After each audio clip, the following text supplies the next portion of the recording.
Existe-t-il des signes indicateurs du diabète ?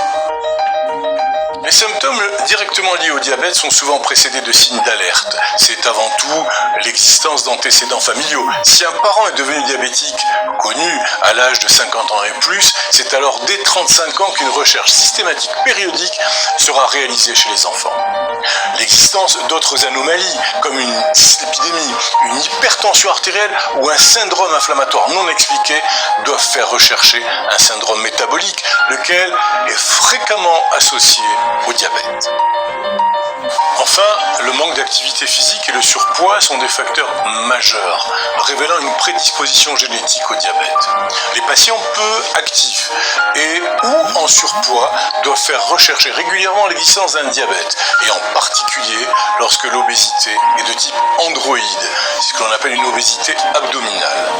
On sait que les patients diabétiques ont souvent eu de gros bébés à la naissance. Ainsi, toute femme ayant eu un enfant d'un poids supérieur à 4,5 kg doit faire rechercher périodiquement un diabète. Quels sont les risques si le dépistage n'est pas fait et le traitement non administré ?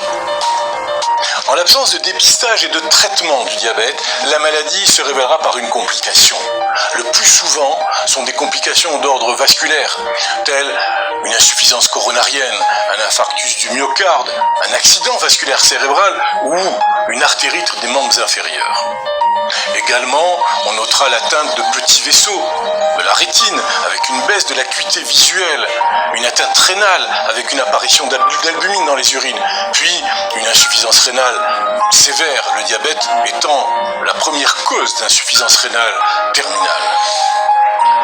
Les atteintes nerveuses, les neuropathies, avec des accidents comme une paralysie faciale ou une atteinte de l'oculomotricité. La fameuse neuropathie diabétique qui va entraîner une atteinte des nerfs périphériques avec des signes de polynévrite et une sensation de brûlure sous les pieds ou l'impression de marcher dans du coton.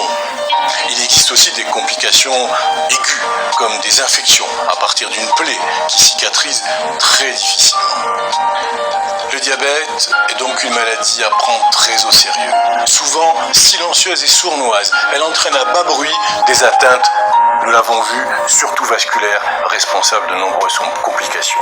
Il est nécessaire de faire des diagnostics précoces, seule façon d'éviter les complications. On doit également, dès la suspicion d'un prédiabète, mettre en route des mesures hygiéno-diététiques.